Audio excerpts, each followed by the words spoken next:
Vamos resolver a AC e eu vou explicar o que foi feito nessa AC, tá?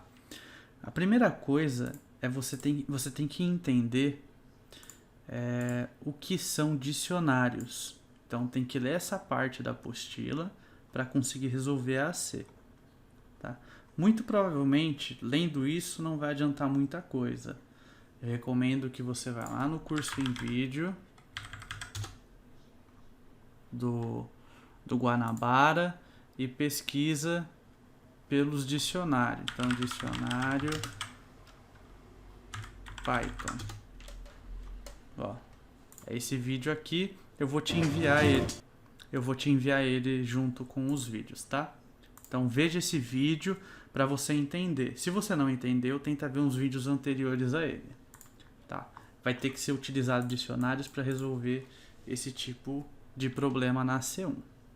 Esse é um ponto. Se você não entender, pode me falar lá que eu tento te ajudar. Então vamos lá.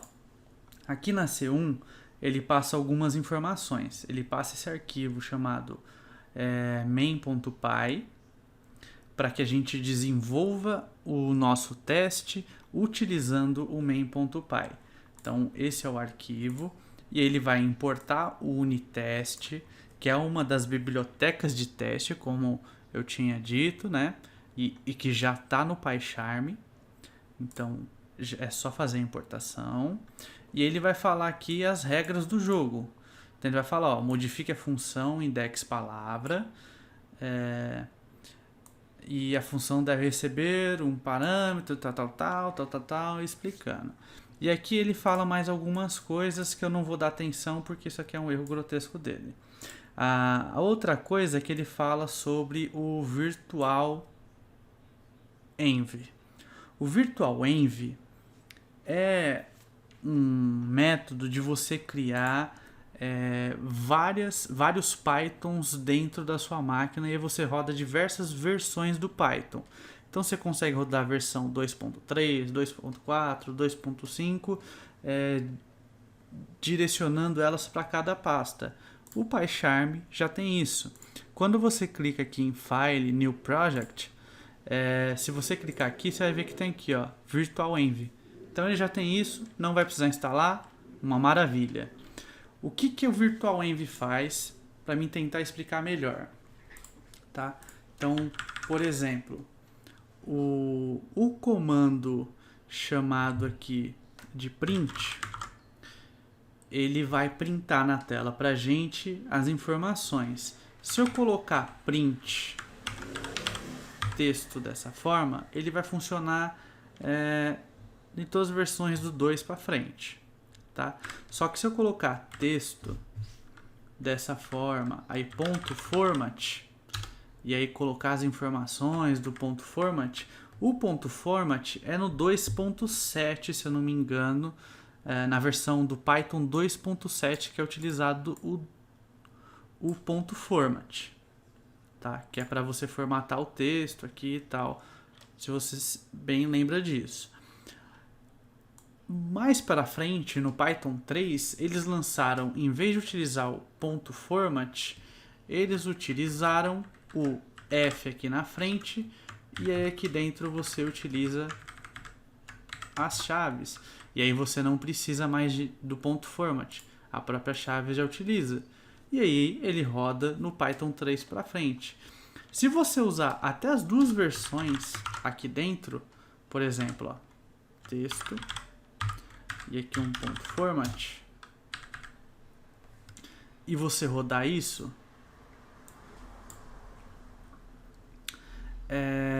ele vai rodar, ele não vai ter problemas. Aí você fala, mas por que ele rodou? Porque ele tem aquela versão do Virtual Env. Ele consegue rodar várias versões na mesma ferramenta, tá? Então, independente da versão que você esteja utilizando, ele vai sempre rodar, você não vai precisar disso. Então, pulando essa parte do Virtual Env, isso aqui eu não vou citar porque é um erro grotesco aí do professor, tudo bem? Depois eu vou explicar o que é isso, mas não deveria estar aqui, tá? Então ele fala aqui, ó, roda essa função inteira, porém eu quero que você coloque o seu código aqui. Então, beleza. Esse é o código que eu criei, tá? Essa é a função que eu criei. Então, a função é index palavra e aqui palavra. Esse aqui foi ele mesmo que criou. Ele obrigou a gente a utilizar isso aqui. E só o código aqui de dentro que é diferente, ó. Até essa parte aqui que é diferente, tá? Então aqui eu criei um letDict, que é o nome do meu dicionário. Depois eu criei um for para que ele fique rodando até acabar o for. E aí um print e um return, tá? Então o que essa funçãozinha vai fazer? Quando eu jogar uma palavra aqui dentro, por exemplo, teste, ele vai pegar essa palavra teste, vai jogar dentro aqui do for e ele vai falar assim, ó, olha, joga dentro do for letra por letra e adiciona um número cada vez para cada letra, tá? Então, deixa eu tentar explicar melhor ainda isso. Então, eu tenho a palavra teste. A palavra teste tem 5 caracteres e aqui a gente usa o len. Então, ele mede o tamanho da palavra. Aqui, ó, aqui ele está falando len palavra, ele está falando faça o range até 5. Então, ele vai rodar o for 5 vezes, tá? Então, é como se esse len palavra fosse aqui um 5. Ótimo. Tendo isso em vista, ele vai rodar o for 5 vezes e ele vai falar aqui, ó, o letDict i. Então, quando ele rodar a primeira vez, ele vai colocar aqui o 0, porque lembre-se, começa sempre do 0, então ele vai falar no dicionário 0, eu quero que a palavra 0 seja adicionada.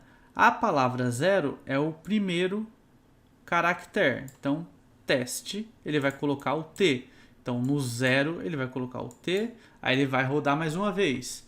Na segunda vez, ele vai falar o letDict 1, que é o E, eu quero que seja igual a palavra I. Então, essa é a palavra. O I é o 2, é o 1 nesse caso, e ele vai adicionar o E. Então, vou rodar essa função aqui, ó, e ele vai fazer exatamente isso aqui, ó. Então, o meu 0 é o meu T, o meu 1 é o meu E, o meu 2 é o meu S, o meu 3 é o meu T, o meu 4 é o meu E, tá? Para você entender um pouco melhor, é bom entender o dicionário. Então, o dicionário ele coloca, ele arranja as coisas, ou números com palavras, ou palavras com palavras, conforme ele vai falar, até mesmo aqui na apostila, ó. Ele tem a chave e o valor, tá? Então, eu tenho aqui uma chave e um valor, uma chave e um valor, uma chave e um valor. Tá? Tenta estudar para você entender um pouco melhor o que é o dicionário. Então, essa foi a funçãozinha criada. Ótimo. Fiz essa função? Fiz. Eu não preciso dessa parte. Eu vou copiar isso aqui. Eu vou até o código que o professor passou, que é esse código aqui. E eu só tenho... Ó, vou pegar o código dele aqui. Jogo aqui na C1. Certo? E aí aqui ele fala, ó, coloque seu código aqui. Eu vou copiar o meu código. Essa parte eu não preciso porque já está lá. E eu coloco aqui. Coloquei isso aqui. Automaticamente, quando eu der o run aqui, ele vai fazer o teste no meu código. Tá? Então ele falou, ó, teste iniciado e tal, processo terminado. E aí ele não achou testes. Deixa eu ver. Ele está com algum erro aqui no meu Python. Deixa eu dar um debug teste aqui. Certo. Ok. Vamos aqui em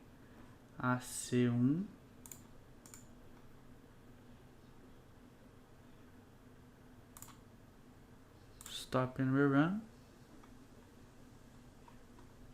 Unit test.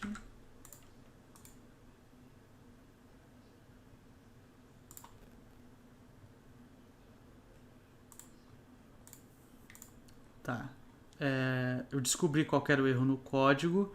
Quando eu fiz a cópia aqui da página, ele adicionou esse main.py, ele adicionou essas informações. Então ele tinha um código a mais aqui. Era só eu apagar e agora sim eu vou rodar. Então run unit test e aí automaticamente ele vai falar, ó, no seu teste tá ok. Ele deu certinho. Agora eu vou explicar para você o que é essa classe de teste. Tá, vou tentar dar uma explicada para você entender. Olha só. Ele criou esse código aqui. Talvez não tenha sido ele que criou, porque como ele colocou isso aqui não faz sentido, tá? Mas aqui é a explicação. Vou tirar essa explicação. E aqui eu tenho import unitest. Ele vai importar a biblioteca de testes. A gente criou essa função. E aqui é a função criada para teste.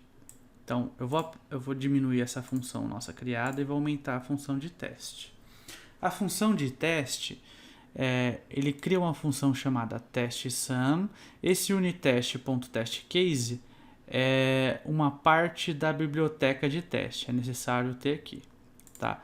E é criado aqui, ó, uma função para testar a index palavra. Index palavra, teste index palavra e testar ela mesma. E ele cria esse dicionário aqui. Ele cria esse dicionário para depois verificar se essa criação que ele fez é exatamente igual à nossa função index palavra. Esse assert equal, ele é uma função que ele vai pegar aqui as informações e validar se o que está escrito aqui é real. Olha só. Então, eu vou apagar essa parte e ele fala aqui, ó. Ele fala aqui, ó. Assert equal e ele pede duas informações. Ele fala index palavra, que é isso daqui,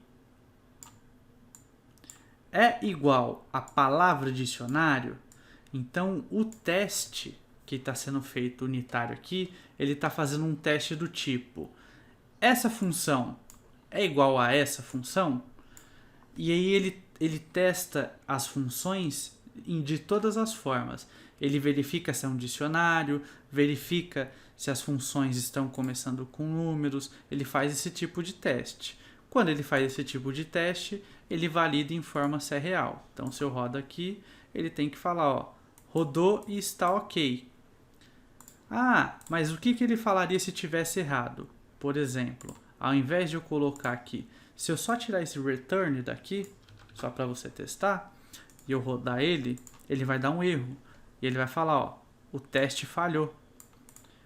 Porque isso aqui não foi retornado, entendeu? Ele printa na tela, mas ele não retorna o valor exatamente igual esse aqui retorna. Então ele é um erro. Então, se eu não colocar aqui return, ele vai dar erro. Vou rodar novamente, ele tem que dar certo.